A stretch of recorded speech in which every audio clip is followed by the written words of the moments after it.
안녕하세요. 김어준입니다. UAE 논란의 실체가 밝혀졌습니다. 이명박 정부 시절 김태형 전 국방장관이 UAE와의 비밀 군사 협정을 실토했습니다. 유사시 한국군 자동 개입을 약속했다는 겁니다.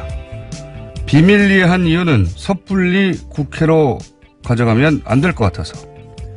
자동 개입까지 약속한 이유는 어차피 UAE는 전쟁이 일어나지 않는다라니까. 또 실제로는 국회 동의 없이는 파병할 수 없으니까. 이건 한마디로 미친 짓입니다.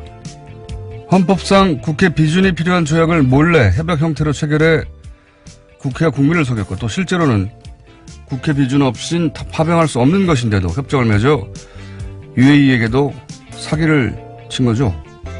더 황당한 건 이 일을 자신이 책임지고 했다는 태도입니다.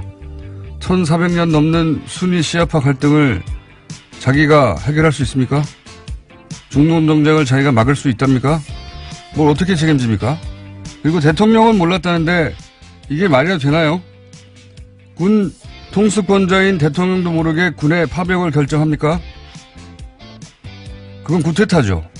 도대체 말이 되는 소리를 해야죠. 국가 안보를 그렇게 중요하게 생각하는 보수 정당, 보수 매체들은 이 사태에 뭐 하고 있습니까? 이명박 전 대통령과 그 시절 국방장관들 모두 국정조사하자고 발칵 뒤집어져서 뒤로 나자빠질 일 아닙니까 이거? 다들 어디 갔나요? 김어준의 궁금증이었습니다.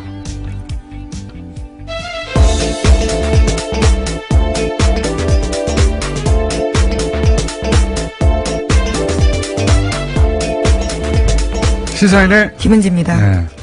저는 이 뉴스가 아주 폭포처럼 쏟아질 줄 알았어요. 근데 뉴스가 별로 없어요. 이게 좀 말도 안 되는 상황이거든요. 다른 거 하기 전에 이 얘기부터 해야 되겠어요. 임기가 1년 3개월 정도 됐거든요. 김태형 장관이. 네, 국방부 장관 시절에요. 네, 자기 임기가 뭐 100년도 아니고 군 통수권자도 아니고 일개 장관이 이걸 어떻게 다 책임져요. 말도 안 되는 소리.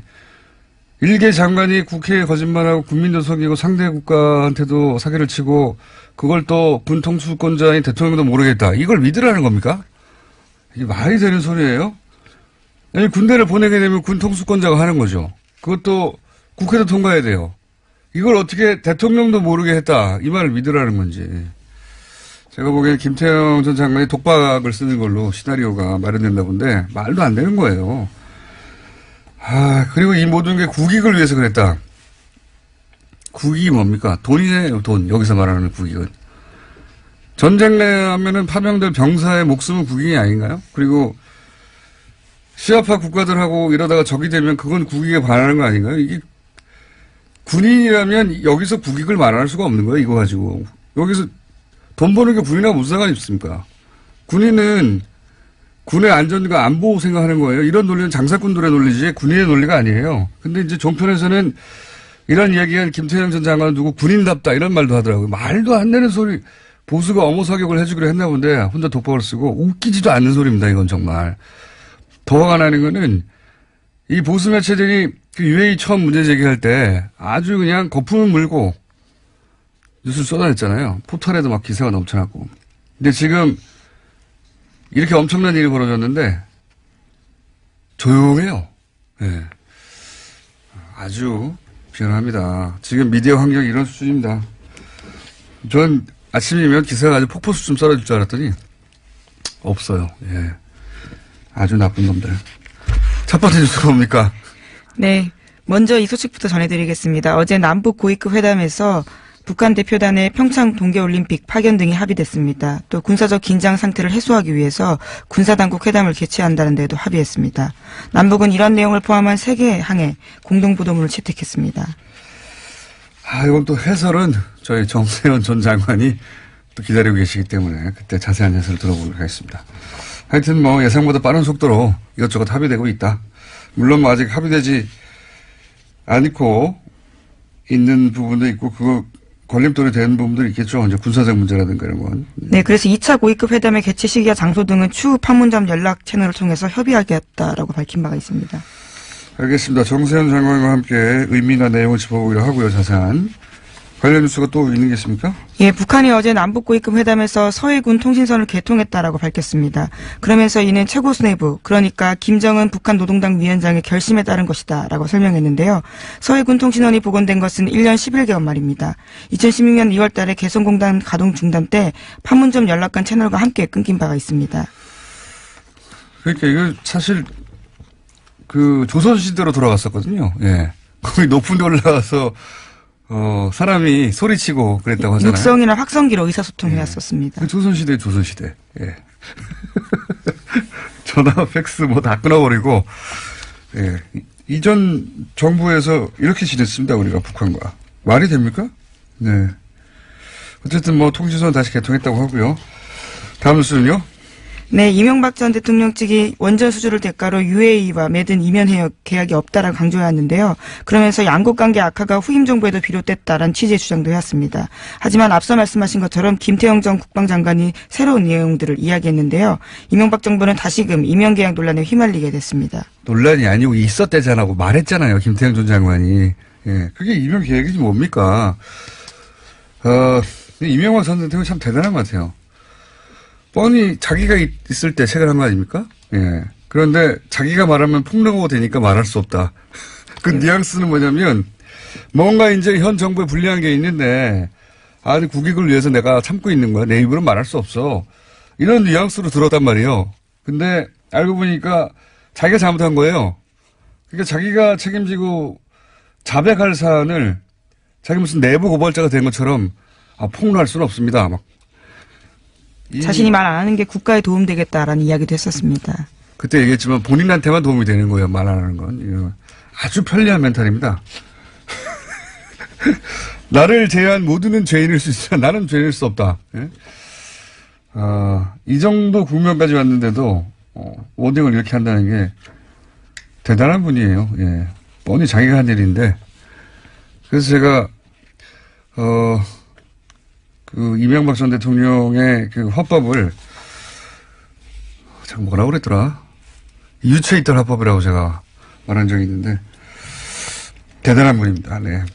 그때 폭로는 자백. 나는 자백할 수 없어. 그럼 감옥 가 이런 이야기였던 거죠. 예. 어쨌든 이렇게 되면 이제 자유한국당은 할 말이 없어지는데 할 말이 없어져야 되는데 뭐라고 또 하긴 합니다. 계속. 예. 예, 뭐 어제는 침묵했습니다. 애초에 원내대책회의가 예정돼 있었는데요. 열리지 않았습니다. 당 관계자는 최고위원회가 열려야 할 전날에 원내대책회의를 열어서 따로 일정 잡지 않았다라고 했는데요. 하지만 이에 대해서 머쓱해진 게 아니냐라는 이야기가 나오고 있습니다. 이제까지 이면합이 없었다면서 국정조사 요구해 왔기 때문입니다. 머쓱해진 게 아니고 멘붕인 거죠. 보수정당 기치를 걸고 이런 일이 벌어졌는데 그냥 넘어간다는 게 말이 됩니까? 예.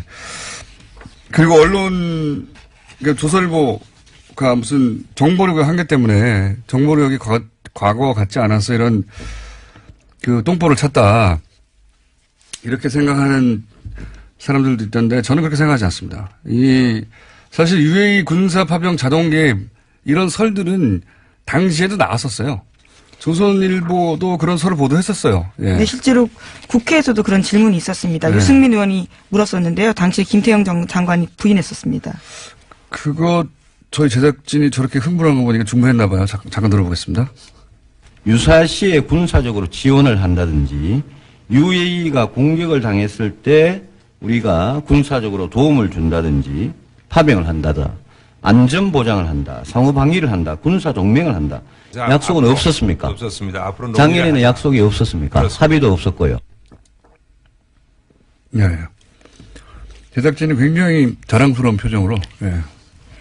네, 2010년에요. 국회 국방위 전체회의에서 유승민 당시 의원이 김 전 장관에게 물어본 적이 있습니다. 국방위 국방위원장이었거든요. 제가 기억하기로는. 당시 유승민 새누리당 의원이. 그러니까 이 설은 그때도 나왔어요. 나왔고 보도도 됐는데 이게 몰라서 이런 게 아니고 제가 이 관련 소설을 또 써보자면 하도 언론들도 많이 소설 썼으니까 그 이명박 UAE 커미션 비리 이런 쪽으로 번질까봐 미리 선수를 친 게 아닌가. 그러면서 선수를 어떻게 치냐면 현 정부의 이제 외교 무능, 외교 참사 이런 프레임으로 공격을 시작한 거죠. 일제히 보수 매체들이. 그런데 이제 예상치 못하게 김종대 의원의 취재 그리고 주장, 폭로로 이게 뒤집어지게 된 거예요. 예. 그러면서 이제 김종대 의원은 사실은 홈런을 친 겁니다. 예. 네, 어제 또 추가적인 의혹까지 제기했습니다. 김종대 의원의 주장이 이제 더 신빙성에 실릴 수밖에 없는 게, 한 말이 맞았거든요. 예. 김태형 전 장관이 인정했지 않습니까? 그러면서 UAE 국면이 일거에 뒤집어진 거예요. 정보력이 부족해서가 아니라 보수 매체들이 일치 단결해서 그렇게 만들어버리려고 한 거죠. 그런데 이제 이런 사실이 튀어나오게 되고 그러면서 뒤집어지면서 이게 의도대로 안 흘러간 거지 몰라서 그랬던 게 아니다. 알고 그랬다. 저는 그렇게 생각합니다. 자, 다음 순요. 네, 유승민 바른정당 대표도 어제 자신의 입장을 밝혔는데요. 문재인 정부와 한국당이 서로의 약점을 덮기 위해서 비밀스럽게 담합하는 것으로 보인다라고 주장했습니다. 그러면서 이에 대한 국정조사 계속하자고 주장하고 있습니다. 유승민 대표는 뭐랄까요. 예. 분명히 이제 공부도 많이 하고 합리적인 분이고 그런데 본인의 세계관이나 상상력을 벗어나는 일이 발생하면 이렇게 레코드판 튀듯이 이런 발언을 가끔 해요. 이렇게 갑자기 정부하고 한국당이 담합을 했다. 예. 예. 여당과 제1야당을 동시에 겨냥해야 하는 정치적 입장은 알겠는데 예. 이런 수준으로 공격을 하면 역풍을 맞습니다. 정부와 한국당이 밀실담합을 한 것으로 보인다. 약간 웃겼습니다. 이 논평은. 어쨌든 국정조사를 계속 하자는 주장이 있긴 있습니다. 이렇게 또. 다음 뉴스는 뭔가요? 네, 다스 관련된 소식 다시 전해드립니다. 이명박 전 대통령 참모들은 검찰 수사팀을 탄핵하는 방안까지 검토하고 있다고 채널A가 보도했습니다. 채널A가 이명박 전 대통령의 법률팀 보고서를 입수했다라고 하는데요. 여기에 따르면 이명박 전 대통령은 투트랙 전략을 세웠다고 합니다. 법률적으로는 청와대 고위관계자 출신 변호사를 선임한다라는 거고요. 정치적으로는 현재 수사 중인 검사들에 대한 탄핵이 검토됐다라고 합니다. 이미 10년 전에 검찰과 특검이 수사해서 무혐의 결론 내린 사안에 대해서 재수사하는 거는 정치보복으로 인권을 침해하고 있다라는 주장입니다. 박근혜 대통령 때도 그러지 않았습니까? 예. 박근혜 대통령이 탄핵 대상이 됐을 때 관련 수사에 대해서 인권 침해다라고 주장했었는데 지금 이명박 전 대통령도 지금, 본인에 대한 수사는 인권 침해라는 거잖아요. 네, 검사의 인권 옹호 의무가 있는데 이를 위반했기 때문에 직권남용에 해당한다라는 주장입니다. 하지만 검사 탄핵하려면 국회에서 탄핵 소추안이 발의되는데 쉽지 않습니다. 쉽지 않은 거는 상관이 없고, 예, 그렇게 이제 시끄럽게 만들겠다는 것 같은데, 자유한국당이 이제 요 플랜대로 가주는지 한번 지켜보자고요. 과연 검사 탄핵을 국회에서 추진할지, 저는 이건 진짜 무리수라고 보는데, 어쨌든 이명박 전 대통령이 다스 수사를 인권침해라고 몰아가는 건 진짜 대단한 상상력이네, 이 법률팀도. 박근혜 전 대통령 못지 않은데요, 그때 법률팀? 예, MH그룹이라고요. 예. 여전히 그러한 주장들을 하고 있습니다. 재밌습니다. 네. 코믹합니다. 자, 다음 뉴스는요? 네, 어제 정호영 전 특검 관련된 의혹도 전해드린 바가 있는데요. 어제 자신과 관련된 의혹을 또다시 전면 부인했습니다. 11장짜리 보도자료를 냈는데요. 당시 수사 과정에서 발견된 120억 원 관련 수사는 특검 수사 대상이 아니라 발표하지 않았다라는 겁니다. 그러면서 모든 사건 기록들을 철저하게 검찰에 다 넘겼다라면서 이명박 전 대통령이 다수 주식 지분을 차명 보유한 증거는 없었다라고 주장하고 있습니다. 이건 뭐 동부지검 팀에서 예, 응답할 내용인 것 같고요. 저는 그저께인가요? 한번 얘기했지만 문자로도 왔었고 다스 검사들 탄핵한다고 하고 인권침해라고 하거나 자꾸 얘기하는데 다스 자기 거 아니라면서요. 자기 거 아닌 거 수사하는데 왜 이렇게 난리예요. 본인이 자기는 아무 상관없다면서 이게 앞뒤가 안 맞는 겁니다. 자기 게 아닌데 이렇게 화를 내고 인권 침해라고 하는 게 자기 거란 얘기죠. 거꾸로. 자기 게 아니면 가만히 있으면 되는데. 자, 다음 순 뭡니까? 네, 박근혜 전 대통령의 재산 40여억 원에 대해서 유영하 변호사가 가지고 있다는 사실 뒤늦게 드러났는데요. 이것을 변호사 선임 비용이라고 주장하고 있습니다. 이에 대해서 논란이 확산되고 있는데요. 변호사협회의 징계가 필요하다라는 주장까지 나왔습니다. 변호사가 의뢰인의 돈 관리를 위탁받는 게 불법은 아니지만요. 범죄 수익금을 알고도 응한 경우에는 처벌 대상이 된다라는 겁니다. 아, 그렇군요. 그렇게 생각할 수도 있겠군요. 예. 여기서 이제 관건은, 이것이 불법적인 범죄와 관련된 수익이냐 하는 인식을 했느냐. 뭐 그런 게 되겠네요. 예. 하여튼, 그런 쟁점도 또 있습니다. 다음 뉴스는요? 네, 국정원 특수활동비 관련된 재판이 어제 처음 시작되는데요. 문고리 3인방 비서관인 이재만 안봉근 씨에 대한 재판입니다. 어제 법정에서는 자세한 진술들이 좀 나왔는데요. 뇌물 전달자로 지목된 이현수 국정원 전 기획조정실장이 검찰 조사에서 한 진술입니다. 2016년 9월 달에 국정농단 사태가 터졌을 때 국정원 특활비 상납이 잠깐 중단된 바가 있습니다. 이에 대해서 안봉근 전 비서관이 박근혜 전 대통령이 추석 명절 앞두고 금전적으로 힘들어한다라고 이야기하니까 이현수 전 실장이 2억 원 줬다라는 건데요. 그러면서 안 전 비서관이 다시 연락해와서 VIP가 흡족해하면서 우리 사정을 국정원에서 챙겨주는 것이냐라고 말했다고 합니다.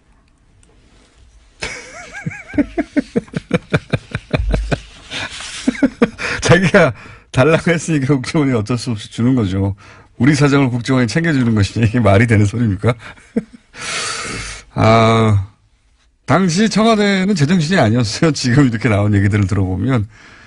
근데 이제 여기서 저는 포인트가 국정농단 사태가 이미 불거졌는데도 돈을 받은 거 아닙니까? 멈췄다가. 이 시점에 최순실 씨가 독일에 갔어요. 그때 돈 달라고 했을 거라고 저는 봅니다. 그거 챙겨주려고 한 게 아닌가.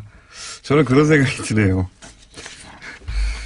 그게 아니라면 이렇게 사태가 벌어졌는데도 그래서 멈추고 있었는데 갑자기 돈을 이 시점에 달라고 추석 때 너무 고생하는 직원들 챙겨줘야지 이런 마음이 갑자기 들었다는 건 전 믿을 수가 없고요. 그거는 그런 이유가 아니었을까. 최순실 씨가 간다고 하니 챙겨주려고 했던 게 아닐까. 저는 그런 추정을 해봅니다. 자, 다음 뉴스는요. 네, 지난 2012년 대선의 막판 쟁점으로 부각됐던 NLL 대화록 유출 사건 여러 차례 말씀드린 바가 있는데요. 이 사건은 연금이체 사건으로 남게 됐습니다. 검찰이 문건 유출자를 사실상 지목했지만 기소, 그러니까 재판에 붙이지 못한 건데요. 어제 검찰은 김태효 전 기획관을 증거불충분으로 불기소 처분하면서 이례적으로 유출이 강력하게 의심되나 기소할 정도로 증거가 충분하지 못하다라고 밝혔습니다. 김관진 전 장관, 임관빈 전 실장, 김태호 전 기획관으로 이어지는 이 사이버 사령부, 그러니까 군의 정치 개입 관련은 사법부가 석방하고 기각해서 막았단 말이죠. 예. 이 NLL 대화록 유출도 사법부가 메일에 제목만 열람하라고 해서 첨부 파일을 확인할 수가 없었단 말이죠. 예. 사법부 결정에 이것도 막힌 거예요. 예. 사법부의 일부 판사들은 두고두고 이 문제에 대해서 예, 다시 되짚으며 문제 삼아야 된다고 저는 봅니다. 예. 네, 수사와 관련해서 영장을 청구하니까 이에 대해서 제목만 열람하라면서 일부를 기각하면서 수사가 난간에 부딪혔다라고 검찰은 주장하고 당연하죠. 있습니다. 예. 파일이 넘어간지를 확인해야 되는데 매일 제목만 보라고 하는 게 무슨 소용이 있습니까? 내용도 못 읽고 첨부도 확인도 안 하고 말도 안 되는 건데. 그런 일이 있었고 그래서 이 수사는 이제 막혔습니다. 예. 공소시효도 끝나버렸고요. 그래서 이제 연구미제라고 하는 건데, 연구미제는 아니고 유출한 거죠, 여기서. 다 아는데 법적으로 처벌하지 못하게 생겼다는 거죠. 자, 오늘 여기까지 해야 될 것 같습니다. 시간이 다 돼서. 네, 그러시죠. 네, 허락해 주셔서 감사하고요. 네.